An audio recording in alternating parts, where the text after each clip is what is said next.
নমস্কাৰ and welcome to Ekuhipath e-learning platform মই প্ৰিয়াক্ষী শইকীয়া আৰু আজি লৈছে বহুত ইম্পৰ্টেণ্ট চিৰিজ চ' আজি চিৰিজটো প্ৰথমটো ক্লাছ হয় চিৰিজটোৰ নামটো লিখিছে সকলে আছাম এণ্ড ইটছ পিপল আপোনালোকৰ টেটৰ পৰীক্ষা আছাম টেটৰ পৰীক্ষাত আমাৰ আছাম এণ্ড ইটছ পিপল বুলি আছে চিলেবাছত নহয় জানো তাতে যদি PYQsখিনি চাই PYQsত দেখিব যে অসম হিষ্ট্ৰীৰ পৰা প্ৰশ্ন আছে অসমৰ ভূগোলৰ পৰা প্ৰশ্ন আছে অসমৰ অৰ্থনীতিৰ পৰা এটা প্ৰশ্ন আছে অসমৰ ৰাজনীতিৰ পৰা প্ৰশ্ন আছে আৰু বিশেষকৈ অসমৰ জনগোষ্ঠীৰ বিষয়ে প্ৰশ্ন আছে অসমৰ লিটাৰেচাৰ অসমৰ সাহিত্যক লৈ এটা দুটা প্ৰশ্ন আছে প্ৰত্যেকটো স্তৰৰ পৰা এটা নহয় দুটা প্ৰশ্ন সোধা গৈছে সো আমি প্ৰত্যেকটো স্তৰে চোন এই আছাম এণ্ড পিপল নামৰ যোনটো চিৰিজ হয় এই চিৰিজটোত প্ৰত্যেকটো সেকশন প্ৰত্যেকটো স্তৰৰ পৰা আমি এটা দুটা প্ৰশ্ন প্ৰেক্টিছ কৰি যাম আহি প্ৰেক্টিছ কৰোঁতে বহুতখিনি বস্তু লগতে বুজি যাম আৰু বহুত ষ্টুডেণ্টছৰ ৰিকুৱেষ্ট আহি আছিলে কমেণ্টছ পাই আছিলোঁ মই যে মেম আছাম এণ্ড পিপল আৰম্ভ কৰিব লাগে সো আজিৰ পৰা আৰম্ভ হৈছে আজিৰ পৰা মই ডেইলি কনসিস্টেন্টলি আনি থাকিম এদিন এৰি এদিন মই আনাৰ প্লেনিং কৰিছো বিকজ প্ৰত্যেক দিনা আনাটো সম্ভৱ নহয় কিয়নো আমাৰ বেলেগো ক্লাছ থাকে সো আমি এদিন এৰি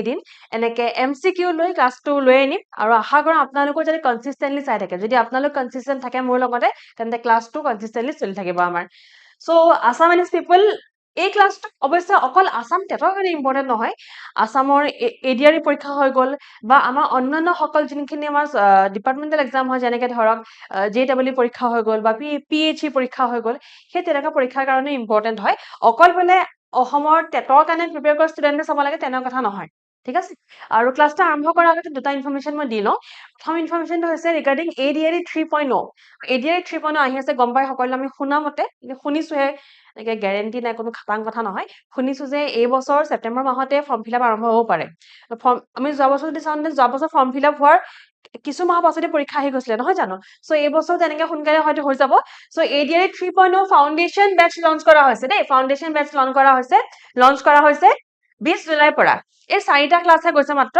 20 জুলাইৰ পৰা আমি লঞ্চ কৰিছো আসাম ADRE 3.0 ফাউণ্ডেশ্যন বেচ ক্লাছটো আপোনালোকে অনলাইন অফলাইন দুইটা মডত ল'ব পাৰে আৰু আমি টাৰ্গেট কৰিছো যাতে আমাৰ হাই নাম্বাৰ অফ সিলেকশনছ যায় সো আমি ক্লাছটো ভালদৰে প্ৰিপেয়াৰ কৰিছো আপোনালোকক ভালদৰে পঢ়োৱা হ'ব আৰু সকলো কন্টেন্ট সকলো কোৰ্স সকলো কমপ্লিট সিলেবাস কমপ্লিট কৰা হ'ব কোৰ্সত ঠিক আছে সো আপোনালোকে কোনো আপত্তি নাপায় আৰু ফৰ মোৰ ইনফৰমেশ্যন আপোনালোকে ইয়াত দিয়া নাম্বাৰ কিটা লগত কন্টেক্ট কৰিলে হ'ল মই এটা নাম্বাৰ লিখি দিছো ইয়াতে নাম্বাৰটা মই লিখি দিছো ইয়াতে 70029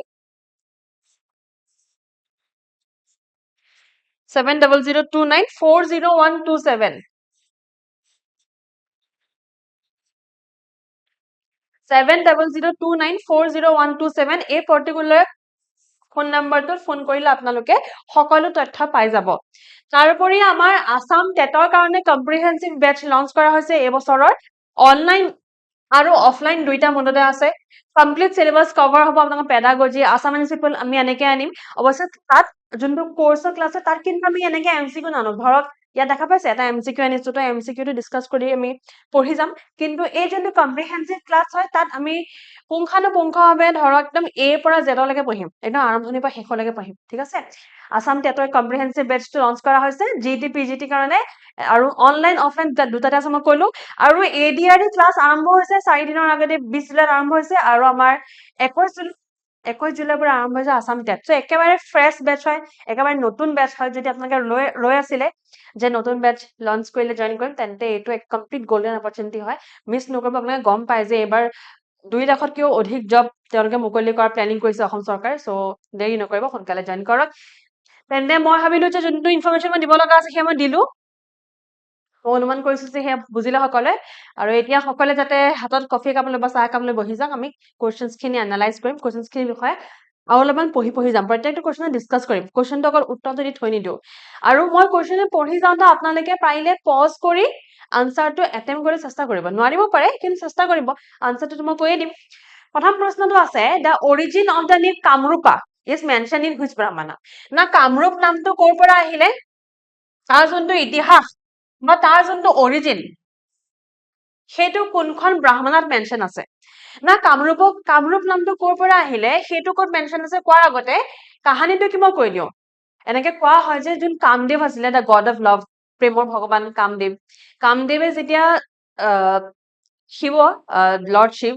শিৱে যেতিয়া মেডিটেশ্যন কৰি আছিলে ধ্যান কৰি আছিলে তেখেতে ধ্যান ভংগ কৰি দিছিলে ভংগ কৰি দিয়াত কামদেৱক শিৱই ভস্ম কৰি দিছিলে এতিয়া গড অফ লাভ বা প্ৰেমৰ যদি ভগৱানক ভস্ম কৰি দিয়া সমস্যাটো হ'বই সো আল্টিমেটলি তেখেতক নতুনকে ৰূপ দিব লগা হ'ল আৰু নতুন ৰূপ তেখেতে পাইছিলে এই মাটি টুকুৰাতে, এই কামৰূপত তেখেতে নতুন ৰূপ পাইছিলে, এই মাটি টুকুৰাত পাইছিলে।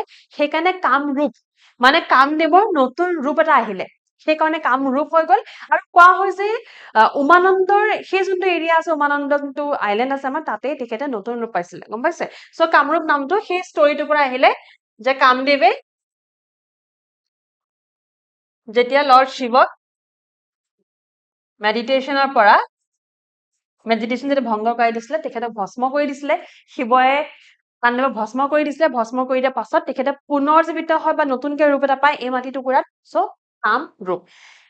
গোপাল ব্ৰাহ্মণ অপশ্যন এ, শতপথ ব্ৰাহ্মণ অপশ্যন বি, অপশ্যন চি ঐত্তৰা ব্ৰাহ্মণ অপশ্যন ডি আছে সংখ্যায়না গৃহ সংগ্ৰহ। প্ৰশ্ন এইটো সুধিছে origin of the name Kamarupa is mention in which ব্ৰাহ্মণ। ইয়াৰ আনসাৰ হ'ব গোপথ ব্ৰাহ্মণ। গোপথ ব্ৰাহ্মণত মেনশ্যন আছে এই ষ্টৰিটো, ঠিক আছে?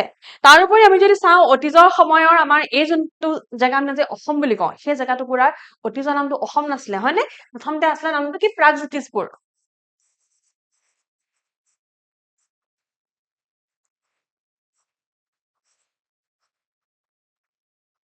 প্ৰাগজ্যোতিষপুৰ আছিলে। প্ৰাগজ্যোতিষপুৰ পাছত নামটো হলগে কামৰূপ, নামটো হলগে কামৰূপ। তাৰপৰা নামটো হলগে অসম। অসম নামটো ক'ৰ পৰা আহিলে কেইবাটাও সাধু কথা আছে বা কেইবাটাও থিয়ৰি আছে। সাধু কথা নহয়, আচলতে থিয়ৰি বুলি ক'ব লাগিব। চ' সেই দুটা থিয়ৰি মই জনাই দিওঁ, যোন দুটা থিয়ৰি ইম্পৰ্টেণ্ট হয়। এটা থিয়ৰি আহে চাম শব্দটোৰ পৰা। চাম আহোমসকলৰ শব্দ হয়, টাই ভাষা হয়, টাই ভাষাৰ শব্দ হয় চাম। চাম মানে হৈছে ডিফিটেড। চাম মানে হৈছে ডিফিটেড, এনেকুৱা কোনোবা যাক পৰাজয় কৰি দিয়া হ'ল, কোনোবা যোন পৰাজয় হৈ গ'ল, ঠিক আছে? পৰাজয়। এই চামৰ আগত যদি চাম লগাই দিয়ে, তেতিয়া হৈ যায় শব্দটো আনডিফিটেড। তেতিয়া হৈ যায় শব্দটো আনডিফিটেড। যেনেকে চাম যদি পৰাজয়, চাম মানে যদি পৰাজয় হয়, তেন্তে চাম মানে হৈ গ'ল অপৰাজয়। মানে পৰাজয় শব্দটো আগত এটা লগাই দিয়া কাৰণে শব্দটো যোনটো অৰ্থ হয় সেইটো সলনি হৈ গ'ল, নহয় জানো? ঠিক তেনেকে চাম শব্দটো সন্মুখত যদি এটা লগাই দিলে, চাম কৰি দিলে, শব্দটোৰ অৰ্থটো ওলোটা হৈ গ'ল। আৰু এটা শব্দ আছে ইয়াৰ লগত জড়িত, অসম শব্দটোৰ লগত জড়িত, হাছম। হাছম শব্দটো হৈছে বড়ো লোকসকলৰ শব্দ, বড়ো শব্দ হয় হাছম। হাছম শব্দটোৰ অৰ্থ হৈছে low lying land. Low lying land মানে এনেকুৱা এটা জেগা যোনটো ধৰক অলপ চাপৰ এৰিয়াত আছে, বেছি ওখ এৰিয়াত নাই। লো লাইং লেণ্ড, ঠিক আছে? চ' আমাৰ নামকেইটা গম পালে, প্ৰাগজ্যোতিষপুৰ, কামৰূপ, অসম। আৰু প্ৰশ্নটো যোগেৰে গম পালে যে কামৰূপ নামটো অৰিজিন মানে কামৰূপ নামটো ক'ৰ পৰা আহিছে, গোপথ ব্ৰাহ্মণত লিখা আছে। দ্বিতীয় প্ৰশ্ন, the earliest non king was a non Aryan name. তো আমাৰ এই প্ৰাগজ্যোতিষ মানে এটা সময়ত কামৰূপ, তাৰ আগত প্ৰাগজ্যোতিষপুৰ, এই মাটি টুকুৰাৰ যোনজন প্ৰথম আমি ৰজা বুলি গম পাওঁ, লিজেণ্ডেৰী কিং, ঠিক আছে? লিজেণ্ডেৰী মানে কিংবদন্তি, মানে তেখেত আছিলে কি নাছিলে তাক লৈ আমি খাটাং ইনফৰমেশ্যন নাপাওঁ, তাক লৈ আমি কোনো এভিডেন্স বা ইনফৰমেশ্যনৰ প্ৰমাণ নাই। ধৰক যেনেকে বৰ্মন সাম্ৰাজ্য আছিলে, পালা সাম্ৰাজ্য আছিলে বা শলস্তম্ভ সাম্ৰাজ্য আছিলে, তেওঁলোকক আমি ইনফৰমেশ্যন পাওঁ, যেনেকে শিলালিপি পাওঁ, কিন্তু তেওঁলোকক আমি ইনফৰমেশ্যন নাপাওঁ। তেওঁলোকৰ বিষয়ে আমি কাৰোবাৰ মুখেৰে শুনি আহিছো। ধৰক আমাৰ ককা আইতাহঁতে কৈছে, আমাৰ ককা আইতাহঁতক তেখেতসকলৰ ককা আইতাই কৈছে, তেনেকুৱা কথা, কিংবদন্তি বা লিজেণ্ডেৰী। তো লিজেণ্ডেৰী ৰুলাৰ চাবলৈ যাওঁ বা লিজেণ্ডেৰী যদি আমি ৰজা চাব যাওঁ, তেনে প্ৰথমজন ৰজা কোন হয় সেইটো সুধিছে। আৰু প্ৰথমজন ৰজা নন আৰিয়ান হয়, আৰিয়ান নহয়, মানে ধৰক বামুণীয়া নিয়ম নীতি ফলো নকৰে, আৰিয়ান নহয়, নন আৰিয়ান হয়। কোন হয় সুধিছে, ইয়াৰে অপশ্যন দিয়া আছে মহিৰংগ দানৱ, নৰকা আৰু বনসুৰ আৰু ভীষ্মক, ঠিক আছে? মহিৰংগ দানৱ, নৰকা, বনসুৰ, ভীষ্ম গজা। এতিয়া ইয়াৰে অপশ্যনটো আপোনালোকে পজ কৰি এটেম্প কৰিব। মই আনচাৰটো কৈছো, আনচাৰ হৈছে অপশ্যন এ, মহিৰংগ দানৱ হৈছে দ্য আৰ্লিয়েষ্ট নন কিং, যোন নেকি নন আৰিয়ান আছিলে। মহিৰংগ দানৱৰ যোনখন কেপিটেল আছিলে, ৰাজধানী আছিলে, সেইটো কি আছিলে? মৈৰংগ।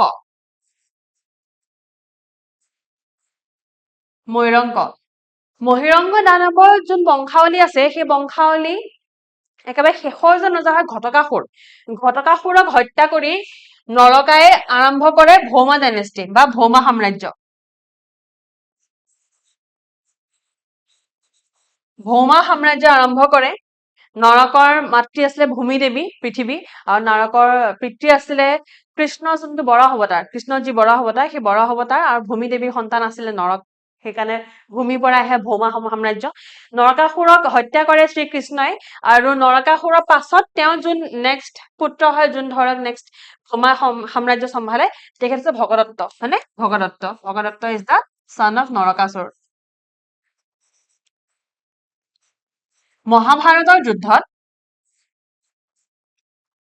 মহাভাৰতৰ যুদ্ধত ভগদত্তই কৌৰৱৰ হৈ যুদ্ধ কৰিছিলে কাৰণ তেখেতে নিজৰ ছোৱালী কৌৰৱলৈ বিয়া দিছিলে ভগদত্তই কৌৰৱৰ হৈ যুদ্ধ কৰিছিলে আৰু দীঘলী পুখুৰী যোনটো আছে গুৱাহাটীৰ ভেৰি ফেমাছ দীঘলী পুখুৰী কোৱা হয় যে দীঘলী পুখুৰী ভগদত্তৰ সময়তে খন্দা হৈছিলে নেক্সট আহে বনসুৰৰ ৰাজধানী আছিলে শোণিতপুৰত তেখেতৰ ৰাজধানী আছিলে বনসুৰৰ আৰু বনসুৰৰ লগত জড়িত হৈ আছে ঊষা অনিৰুদ্ধৰ ষ্টৰিটো তেখেতৰ সময়ছোৱাৰে হয় ঊষা অনিৰুদ্ধৰ যোনটো আমি ষ্টৰি পাওঁ ঊষা অনিৰুদ্ধৰ যোনটো কাহিনী বা ষ্টৰি আছে সেইটো কুমাৰ হৰণত লিখা আছে ঠিক আছে আৰু নেক্সট আহে ভীষ্মক ৰজা আছিলে ৰজা বা কিং অফ বিদৰ্ভৰ ৰজা আছিলে তেখেত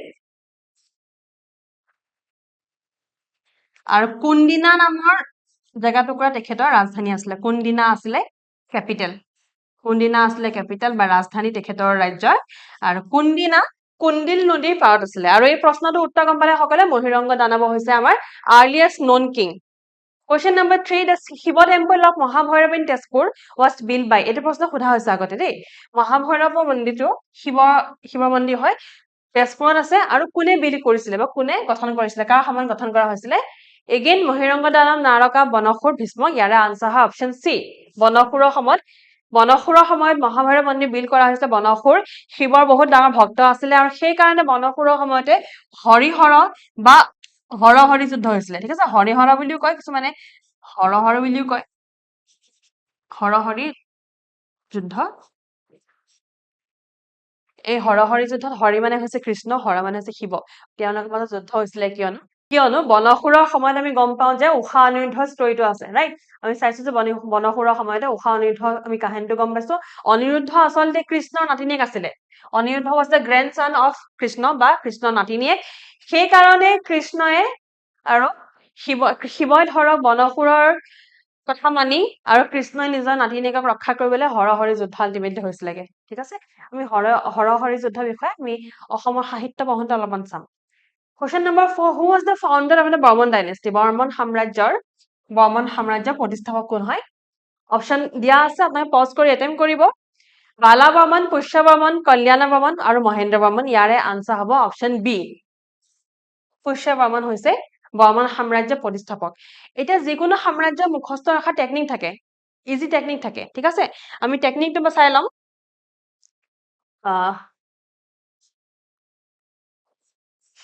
PS B K M B S S B ঠিক আছে এই P যে আছে P এয়া হৈছে পুষ্য বৰ্মন P মানে হৈছে পুষ্য বৰ্মন S মানে হৈছে সমুদ্ৰ বৰ্মন মই বৰ্মন লিখা নাই কিয়নো বৰ্মন থাকিব গম পাইছে সমুদ্ৰ বৰ্মন B মানে হৈছে বালা বৰ্মন এই ইয়াতে আছে নামটো বালা বৰ্মন লিখিছে তেখেতে বালা বৰ্মন দেন K হৈছে কল্যাণ বৰ্মন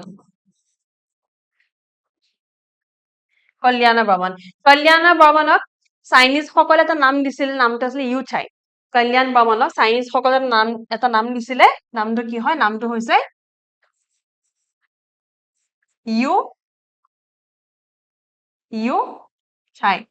ইউচাই মানে হৈছে চকুটো বা মুখখন চন্দ্ৰৰ দৰে কল্যাণ বৰ্মন দেন এম আহে এম হৈছে মহেন্দ্ৰ বৰ্মন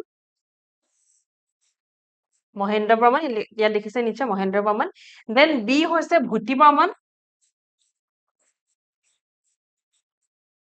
ভূতি বৰ্মন এছ হৈছে স্থিতা বৰ্মন এজন এছ হৈছে সুস্থিতা বৰ্মন সীতা বৰ্মন, সুস্থিতা বৰ্মন আৰু তাৰপিছত আৰু এজন আহে এছ সুপ্ৰতিষ্ঠিতা বৰ্মন। সেই সুপ্ৰতিষ্ঠিতা বৰ্মন আচলতে এই সুস্থিতা বৰ্মনৰ সন্তান হয়। মানে ইয়াত যে নামটো যে দেখিছে আপোনালোকে সুস্থিতা বৰ্মন। সুস্থিতা বৰ্মনৰ দুজন পুত্ৰ আছিলে। এজন হৈছে সুপ্ৰতিষ্ঠিতা বৰ্মন আৰু আনজন হৈছে এই বি ভাস্কৰ বৰ্মন।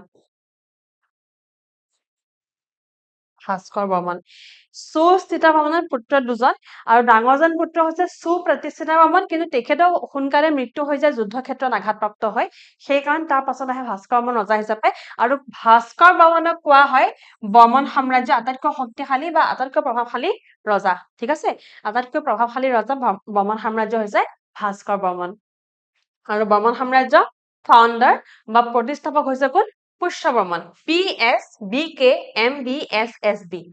এইটো ট্ৰিক মনত ৰাখিলে আপোনালোকে কোনজনৰ পাছত কোনজন ৰজা আহিছিলে সেইটো মুখস্থ ৰাখিব পাৰিব। Question number 5, Bhaskar Varman rule started from which year? আচলতে ভাস্কৰ বৰ্মনৰ যেতিয়া তেখেত যেতিয়া ৰজাৰ অধিকাৰখিনি লয়, তেখেত যেতিয়া কৰনেশ্যন চেৰিমনী হয়, কৰনেশ্যন মানে ৰজাৰ প্ৰতিষ্ঠাপক হয় যে সেইটো চেৰিমনী কৰনেশ্যন চেৰিমনী। চ' ভাস্কৰ বৰ্মনৰ সেই যোনটো সময়ত তেখেতে সেই কৰনেশ্যন চেৰিমনী হয়, তেখেত ৰজা হিচাপে ঘোষণা কৰা হয়, সেই দিনটোৰ পৰাই বা সেই চনটোৰ পৰাই ভাস্কৰাব্দ হিচাপে আমি মানো, হয়নে? ভাস্কৰাব্দ হয়, ভাস্কৰাব্দ মানো। যেনেকে শকাব্দ আছে তেনেকে ভাস্কৰাব্দ আছে। অসমত অফিচিয়েল কেলেণ্ডাৰে ভাস্কৰাব্দ একচেপ্ট কৰিছে। আৰু ভাস্কৰাব্দ আৰম্ভ কেতিয়া হয়? আনচাৰ হৈছে অপশ্যন এ 594 AD। 650 তেখেতৰ মৃত্যু হৈছে, ডেথ। ঠিক আছে, 650 তেখেতৰ মৃত্যু হৈছে। তেখেতে সেইটো সময়তে শাসনভাৰ এৰিছে। আৰু ভাস্কৰ বৰ্মন আচলতে চাইল্ডলেছ আছিলে, তেখেতে বিয়া নাপাতিলে। কেতিয়াও, সেইকাৰণে কুমাৰা ৰাজা বুলি কোৱা হয়। কিয়নো বিয়া নাপাতিলে সেইকাৰণে। অকে, আৰু সেইকাৰণে যিহেতু বিয়া নাপাতিলে, সন্তান নাছিলে, সেইকাৰণে বৰ্মন সাম্ৰাজ্য ইয়াতে শেষ হৈ গ'ল। King Bhaskar Varman of Kamarupa send an envoy. Envoy মানে হৈছে আপোনাৰ দূত। ঠিক আছে, এনভয় মানে হৈছে দূত। হংসাবেগা to Emperor Harshavardhana of Kannauj with different gifts. The gem-studded royal umbrella gifted to Harshavardhan was called. মানে হৰ্ষবৰ্ধন যোন নেকি কন্নৌজৰ ৰজা হয়, আৰু আমাৰ ভাস্কৰ বৰ্মন যোন নেকি আমাৰ কামৰূপৰ ৰজা হয়, তেখেত দুজনৰ মাজত বহুত ভাল বন্ধুত্ব আছিলে। সেই বন্ধুত্ব সূত্ৰে ভাস্কৰ বৰ্মনে হৰ্ষবৰ্ধনক বহুতখিনি গিফ্ট দিছিলে, বহুত উপহাৰ দিছিলে। ঠিক আছে, আৰু উপহাৰখিনি লৈ গৈছিলে হংসাবেগাই। উপহাৰখিনিৰ উপৰিও কিছুমান ধৰক যুদ্ধৰ কাৰণে তেওঁলোকে প্লেনিং কৰিছিলে। একচুৱেলি শশাংক বুলি এজন ৰজা আছিলে, সেই শশাংকৰ এগেইনষ্টত তেখেতসকলে যুদ্ধ প্লেনিং কৰিছিলে। আৰু দূত হিচাপে গৈছিলে হংসাবেগা। হংসাবেগা কাৰ দূত হয়? হংসাবেগা আছিলে আমাৰ ভাস্কৰ বৰ্মনৰ দূত। অকে, চ' সেই বহুতখিনি যে উপহাৰ দিছিলে, তাৰ মাজতে এটা উপহাৰ আছে যোনটো নেকি এটা ছাতি আছিলে। এটা আমব্ৰেলা হয়, ৰয়েল আমব্ৰেলা, এটা ছাতি হয়, যোনটো ধৰক মণি মুকুতা লগাই থোৱা আছিলে। সেই ছাতিটোৰ নামটো সোধা হয় কেতিয়া পৰীক্ষাত। ইয়াত অপশ্যন দিয়া আছে, হয়তো আপোনালোকে নাজানিব পাৰে, মই কৈ দিছো আনচাৰটো কি হয়। সেইকাৰণে ইয়াৰ আনচাৰ হৈছে অভোগা। এই যোনটো আমব্ৰেলা আছিলে, যোনটো ছাতি আছিলে, ৰয়েল আমব্ৰেলা, যোনটো মণি মুকুতাৰে সজোৱা আছিলে, সেই ছাতিটোৰ নামটো কি হয়? অভোগা। ঠিক আছে, আৰু ছাতিটোৰ উপৰিও পাত আৰু তুলিকা দিছিলে, যোনটো নেকি এটা পেইন্টিং আছিলে। তাৰপৰা দুকুলা দিছিলে, দুকুলা মানে হৈছে চিল্কৰ কাপোৰ। ঠিক আছে, silk cloth. Question number 7, Huan Sang describes the ancient Assam kingdom of Kamrupa in his book. আমি গম পাওঁ যে ভাস্কৰ বৰ্মনৰ সময়তে হিউৱেন চাং অসমলৈ আহিছিলে। হিউৱেন চাং অসমলৈ অহা সময়টো হৈছে 642 বা 643 AD মাজৰ সময়ৰ কথা। 642 643 AD সেই সময়ছোৱাতে হিউৱেন চাং অসমলৈ আহিছিলে। কেতিয়াবা পৰীক্ষাত আপোনালোকে এনেকৈও নামটো পাব পাৰে। ঠিক আছে, হিউৱেন চাং অসমলৈ আহিছিলে। অসমলৈ আহি মানে কামৰূপলৈ আহিছিলে। কামৰূপলৈ আহি কামৰূপত কি আছিলে কি নাই তেখেতে সেইবিলাক চাই মেলি লিখিছিলে, এখন কিতাপ লিখিছিলে। সেই কিতাপখনৰ নামটো কি হয় সুধিছে। ঠিক আছে, name of the book. Option এত আছে কামৰূপ, বিত আছে চিউকি, চিত আছে মহাৰাজা জন্মকথা, ডিত নন। ডি মানে এখনো নহয়। তো এ বি চিৰ পৰা আনচাৰ হ'ব। আনচাৰ হৈছে অপশ্যন বি, ৰাইট। কামৰূপ মানে হৈছে হিউৱেন চাঙে যোনটো ভাষাত লিখিছিল, চিউকি লিখিছে, নামটো অলপ বেলেগ হয় নাই? চিউকি কিতাপখনৰ নামটো আছিলে চিউকি। সেই হিউৱেন চাঙে যোনটো ভাষা লিখিছিলে, সেই ভাষাটোত কামৰূপ শব্দটো কি বুলি কোৱা গৈছে?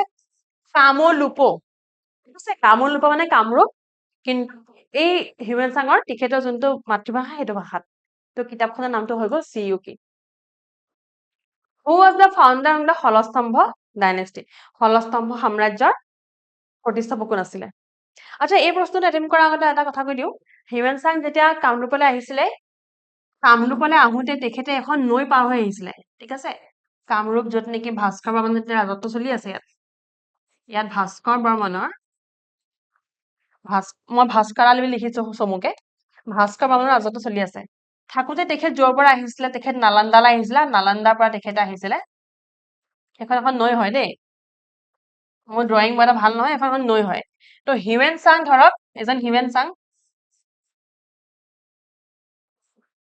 এনেকে তেখেতসকলে টুপি পিন্ধি থাকে এনেকুৱা ধৰণৰ টুপি এটা যি কি হওক মই টুপিটো আঁতৰাই দিওঁ নেকি বেছি ভাল লগা নাই অ'কে দিয়ক এয়া হিউমেন চাং ঠিক আছে হিউমেন চাঙে এই এখন নৈ পাৰ হৈ আহিব লগা হৈছিলে কামৰূপলৈ আপোনালোকে মোক এইটো জনাব লাগে মাত্ৰ কমেণ্টছত জনাব এইটো হোমৱৰ্ক বুলি ধৰি লওক এটা আজি ক্লাছৰ হোমৱৰ্ক আপোনালোকে কমেণ্টছত মোক জনাওক যে এই নদীখনৰ নামটো কি আছিলে এই ৰিভাৰখন কি হয় কি নদী হয় এখন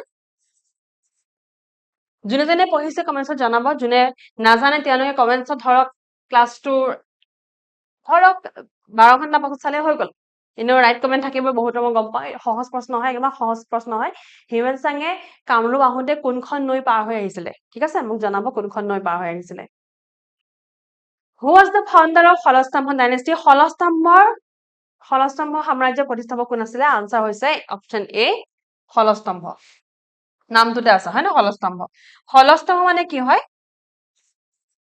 এনেকুৱাজন পুৰুষ এনেকুৱাজন লোক যাৰ যোন নেকি ধৰক শাল গছৰ দৰে শক্তিশালী তো শাল ট্ৰি আছে বা শাল গছ আছে সেই শাল গছৰ পৰা এই নামটো আহিছে হলস্তম্ভ শাল ট্ৰি আৰু তেওঁলোকে হলস্তম্ভ সাম্ৰাজ্যৰ লোকসকলে হেটুকা চুলিনক মানিছিলে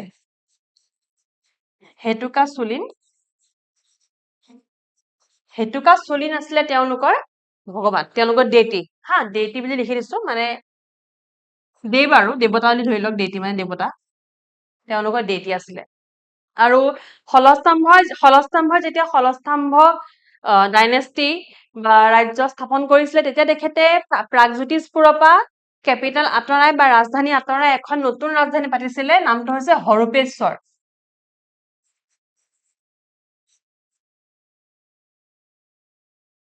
নামটো হৈছে হৰূপেশ্বৰ ঠিক আছে হলস্তম্ভ সাম্ৰাজ্য এই হলস্তম্ভ সাম্ৰাজ্যৰো যিমান কেইজন ৰজা আছে বহুত কেইজন আছে 21 জন আছে অল অভাৰ গোটেই কেইজন মুখস্থ ৰখাৰ প্ৰয়োজন নাই ৰজা কেইজনক যোনকেইজন ইম্পৰ্টেণ্ট হয় তেওঁলোকক মই মনত ৰখা এটা পদ্ধতি দেখাই দিছো যেনেকে আমাৰ ব্ৰাহ্মণ সাম্ৰাজ্যৰ কাৰণে আছিলে ব্ৰাহ্মণ সাম্ৰাজ্য আছিলে PSBK MB SSB হয় নাই গোটেই ৰজা কেইজন ক্ৰনলজিকেলি মুখস্থ ৰখাতে টেকনিক হলস্তম্ভ সাম্ৰাজ্যত টোটেল 21 জন ৰজা আছিলে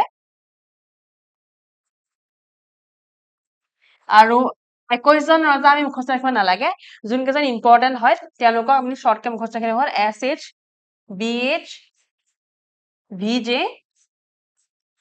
BT ঠিক আছে SH BH VJ BT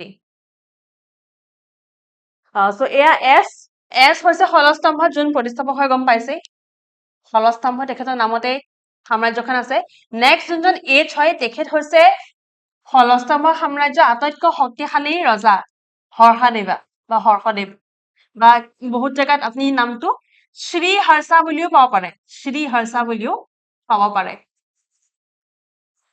তেখেতৰ সময়ত এই কামৰূপৰ যোন যি ৰাজ্য আছিলে সেই ৰাজ্য বহুত দূৰলৈ বিস্তাৰ হৈ গৈছিলে সেই ৰাজ্য কলিংগ তাৰপিছত কৌশালা মানে দক্ষিণ দিশে বিস্তাৰ হৈ গৈছিলে আৰু হৰ্ষদেৱক তেখেতৰ যোন জোঁৱায়েক হয় হৰ্ষদেৱৰ যোন জোঁৱাই ঠিক আছে স্বনিল্ল যোন জোঁৱাই হয় নেপালৰ ৰজা আছিলে সেই নেপালৰ ৰজাই পশুপতি এপিগ্ৰাফত বা পশুপতি শিলালিপিত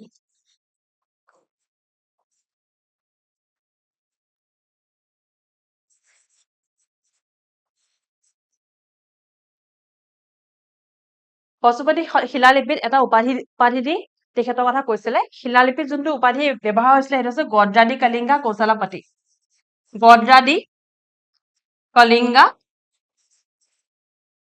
গদ্ৰাদি কলিংগা কৌশালাপতি এই পাৰ্টিকুলাৰ উপাধিটো পশুপতি এপিগ্ৰাফ বা পশুপতি শিলালিপিত তেখেতৰ যোন জোঁৱায়েক হয়, হৰ্ষদেৱৰ জোঁৱায়েক হয়, তেখেতে সেই উপাধিটো দিছিলে। আমি ইয়াৰ পৰাই গম পাওঁ যে হৰ্ষদেৱ বা শ্ৰীহৰ্ষৰ সময়ত এই যোন কামৰূপৰ যি সাম্ৰাজ্য বা ৰাজ্য আছিলে, সেই ৰাজ্য গৈ কলিংগ, কৌশালা সিমানখিনিলৈকে পাই গৈছিলে। কলিংগ আজি সময় ওড়িশা হয়, ঠিক আছে। SHBJ, বি হৈছে বালা বৰ্মন, তেখেতৰ নামটো বালা বৰ্মন হয়, বাট তেখেত হলস্তম্ভ সাম্ৰাজ্যৰ ৰজা আছিলে বাৰু, নামটো হৈছে বালা বৰ্মন। বালা বৰ্মন 2 হা, 2 নম্বৰ। দেন এয়া যোন এইচ হয়, তেখেতৰ নাম হৈছে হৰজাদা বৰ্মন।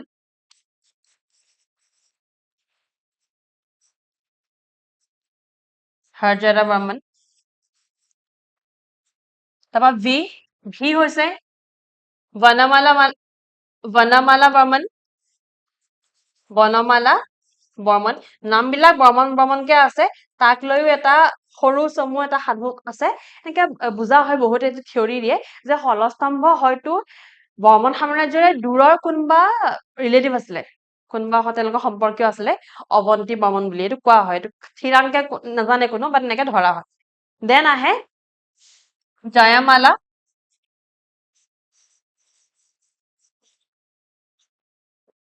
তাৰপিছত আহে বালা বৰ্মন 3, ঠিক আছে, বালা বৰ্মন 3।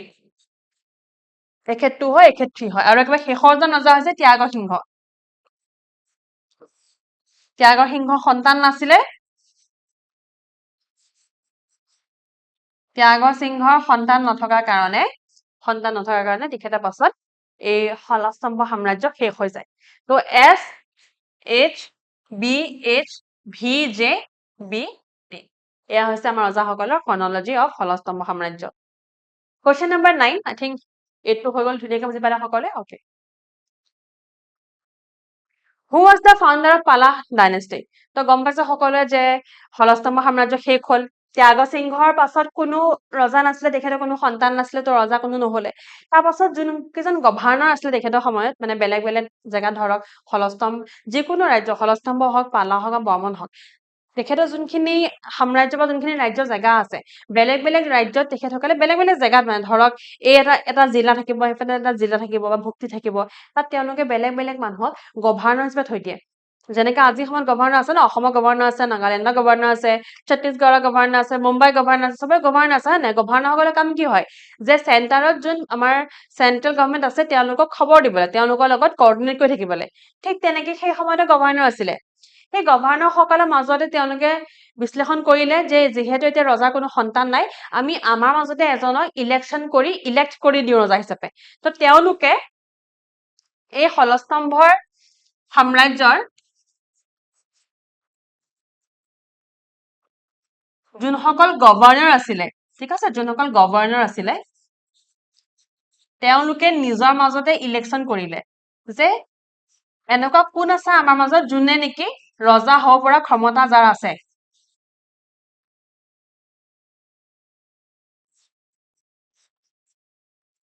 যাৰ নেকি ৰজা হ'ব পৰা ক্ষমতা আছে। তো ইলেকশ্যনত জিকিলে কোন? ব্ৰহ্মপালা, ঠিক আছে। ইলেকশ্যনত জিকিলে ব্ৰহ্মপালা, আৰু ব্ৰহ্মপালাই স্থাপন কৰিলে পালা সাম্ৰাজ্যৰ। আৰু তেখেতে পালা সাম্ৰাজ্যৰ নামটো বেংগলত যি পালা সাম্ৰাজ্য আছে তাৰ পৰাই কপি কৰিছিলে। সেইটো সময়ত বেংগলত পালা সাম্ৰাজ্য চলি আছিলে। বেংগলৰ পালা সাম্ৰাজ্যৰ স্থাপক হৈছে গোপালা। অকে, আৰু সেই বেংগলৰ পালা সাম্ৰাজ্যৰ পৰা তেখেতে অসমতো পালা সাম্ৰাজ্য আনিলে, আৰু ব্ৰহ্মপালা হৈছে পালা সাম্ৰাজ্যৰ প্ৰথমজন ৰজা। এতিয়া যেনেকে বাকী সকল সাম্ৰাজ্যক মই শ্বৰ্ট দিছো, ইয়াতো মই শ্বৰ্ট দি চিন্তা নকৰিব।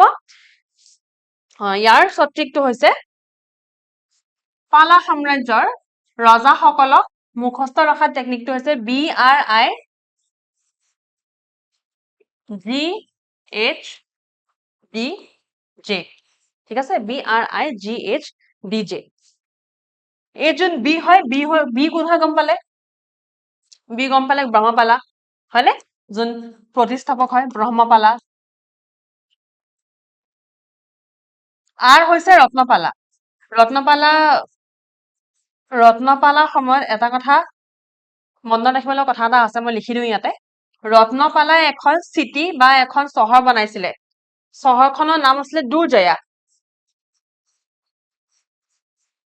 দুৰ্জয়া অথবা বহুত জেগাত শ্ৰী দুৰ্জয়া বুলিও আছে তো শ্ৰী দুৰ্জয়া আৰু দুৰ্জয়া একেখন চহৰে হয় এই চহৰখন কোনে প্ৰতিষ্ঠা কৰিছিলে ৰত্নপালাই প্ৰতিষ্ঠা কৰিছিলে শ্ৰী দুৰ্জয়া বা দুৰ্জয়া আৰু এই যোনখন চহৰ আছে চহৰখনৰ চাৰিওপিনে তেখেতে বহুত ওখ ওখ দুৰ্গ পাতি দিছিলে নেক্সট হৈছে আই হৈছে ইন্দ্ৰপালাই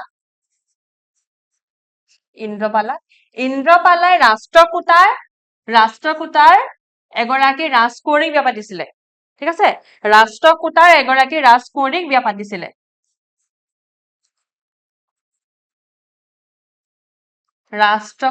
ৰাষ্ট্ৰকূটাসকল দক্ষিণ এই ভাৰতবৰ্ষৰ দক্ষিণ ফালে তেখেতসকলৰ সাম্ৰাজ্য আছিলে ৰাষ্ট্ৰকূটাৰ ৰাজকুঁৱৰীক বিয়া পাতিছিলে ইন্দ্ৰপালাই সেইকাৰণে ৰাষ্ট্ৰকূটাৰ প্ৰিন্স বা ৰাষ্ট্ৰকূটাৰ ৰাজকুঁৱৰ বুলি ক'ব পৰা যায় গোপালা ইন্দ্ৰপালাৰ পাছত আহে জি দেখিছে জি লিখা আছে ইয়াত গোপালা BRIGH বি হৈছে ব্ৰহ্মপালা আৰু হৈছে ৰত্নপালাই শ্ৰী দুৰ্জয় বা দুৰ্জয় প্ৰতিস্থাপন কৰিছিলে আই হৈছে ইন্দ্ৰপালাই ৰাষ্ট্ৰকূটাৰ ৰাজকুঁৱৰী গৰাকীক বিয়া পাতিছিলে আৰু ইন্দ্ৰপালাৰ আৰু সেই ৰাষ্ট্ৰকূটাৰ ৰাজকুঁৱৰী গৰাকীৰ সন্তান আছিলে গোপালা যি মানে হৈছে গোপালাক আপুনি পালা সাম্ৰাজ্যৰ প্ৰিন্স বা ৰাজকুমাৰ বুলিও ক'লেও ভুল নহব আৰু গোপালাক যদি আপুনি ৰাষ্ট্ৰকূটাৰ প্ৰিন্স বা ৰাষ্ট্ৰকূটাৰ ৰাজকুমাৰ বুলি কয় তেতিয়াও ভুল নহব তাৰ পাছত আহে হৰ্ষপালা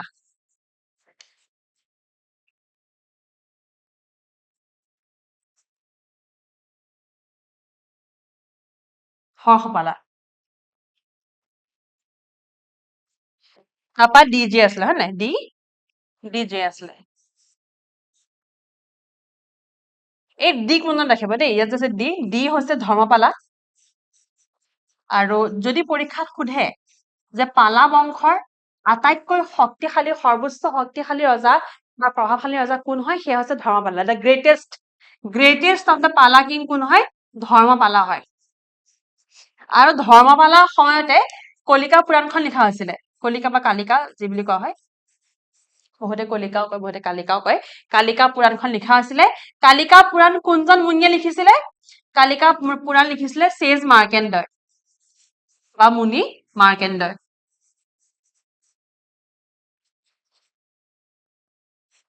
মাৰ্কেণ্ডয় লিখিছিলে আৰু এইটো প্ৰশ্ন কিন্তু বহুতবাৰ সুধিছে দেই বহুতবাৰ সুধিছে যে পালা সাম্ৰাজ্যৰ আটাইতকৈ শক্তিশালী বা প্ৰভাৱশালী বা গ্ৰেটেষ্ট ৰজা কোন হয় বহুতে ভুল আনসাৰ দিয়ে ৰত্নপালা নহয় পালা সাম্ৰাজ্যৰ আটাইতকৈ শক্তিশালী বা গ্ৰেটেষ্ট ৰজা হৈছে ডি ফৰ ধৰ্মপালা ওকে কষ্ট ৰাখিব এইটো পৰীক্ষাত সোধা গৈছে এইটো সুধিব পাৰে আৰু শেষত আহে জয়াপালা এই জয়াপালাক বেংগলৰ এজন ৰজা ৰামপালাই হৰুৱাই দিয়ে সেইটো বিষয়ে আমি পঢ়িম জয়াপালাৰ পাছত কি হয় কি নহয় পঢ়িম সেইখিনি আজি থওঁ নেক্সট প্ৰশ্নটো এটেম্প কৰো question number 10 Kalika Purana was written under the patronage of which king কোনজন ৰজাৰ সময়ত কালিকা পুৰাণ লিখা হৈছে এইটো একেবাৰে সহজ প্ৰশ্ন মই মাত্ৰ পঢ়ালো হয় নে মাত্ৰ পঢ়ালো যে কালিকা পুৰাণ ঋষি মাৰ্কেণ্ডই লিখিছিলে কাৰ সময়ত ধৰ্মপালাৰ সময়ত লিখিছিলে হয় নে অপচন এ ধৰ্মপালা BCD কাৰেক্ট নহয় ইয়াতে সো এইটোৱে লাষ্ট কোৱেশ্যন আছিলে আজি যেহেতু প্ৰথমটো ক্লাছ হয় আপোনালোকৰ আসাম এণ্ড ষ্টেপল সিৰিজৰ সেইকাৰণে মই প্ৰশ্ন 10টাই আনিছো বেছিকৈ প্ৰশ্ন আনা নাই কিন্তু ইয়াৰ পাছত লাহে লাহে প্ৰশ্নৰ বঢ়াই নিম 12টা বা 15টাকে আনিম আৰু নেক্সট ক্লাছটো আৰম্ভ কৰাৰ আগতে আজি যিখিনি পঢ়িলো সেইখিনিও মই চমুকে এবাৰ ৰিভাইজ কৰাই ল'ম যাতে আপোনালোকৰ এটা ৰিভাইজ হৈ যায় আৰু ক্লাছখিনি যেতিয়া কৰিব তেতিয়া কাইণ্ডলি মই আৰম্ভণিতে কৈছিলো কিন্তু আকৌ কৈছো যে কাইণ্ডলি কুৱেশ্যনটো পজ কৰিব এটেম্প কৰিব নিজে চাব যে পাৰিছে কি নাই পৰা ওকে নিজে চাব আৰু কিবা ডাউট থাকিলে আমাক জনাব আৰু ক্লাছটো PDF-টো মই শ্বেয়াৰ কৰিব লাগে হবা নাই সেইকাৰণে মই আচলতে টেলিগ্ৰাম চেনেলটো অনা নাই আমাৰ বা যদি আজি ক্লাছটোৰ PDF-টো লাগে কেনেবাকে লাগিব পাৰে বুজি পাওঁ যদি লাগে আপোনালোকে কমেন্টছত লিখি দিলে হ'ল যে PDF বুলি লিখিলে মই গম পাই যাম যে প্ৰয়োজন আছে তেতিয়া আমাৰ যোনটো চেনেল আছে কহিবা তাত মই শ্বেয়াৰ কৰি দিম ঠিক আছে আশা কৰোঁ ক্লাছটো ভাল পাইছে আৰু মই এনেকুৱা ক্লাছ আনি থাকিম এতিয়া পৰাই ক্লাছটো মই কৈছো এদিন অনাৰ প্লেনিং মই কৰিছো আৰু আশা কৰোঁ তেনেকৈ কনসিস্টেন্টলি চলি থাকিব আপোনালোকক কনসিস্টেন্টলি ক্লাছটো এটা চাই থাকে আৰু যাতে সকলোৱে ভালকে পঢ়িব পাৰে আৰু পৰীক্ষা ভালকে দিব পাৰে আজি এটা সামৰিছো যদি ক্লাছটো ভাল পালে লাইক কৰিব শ্বেয়াৰ কৰিব সাবস্ক্ৰাইব কৰিব আৰু কিবা প্ৰশ্ন থাকিলে কিবা ডাউট থাকিলে কমেন্টছত জনাবা আমাক ধন্যবাদ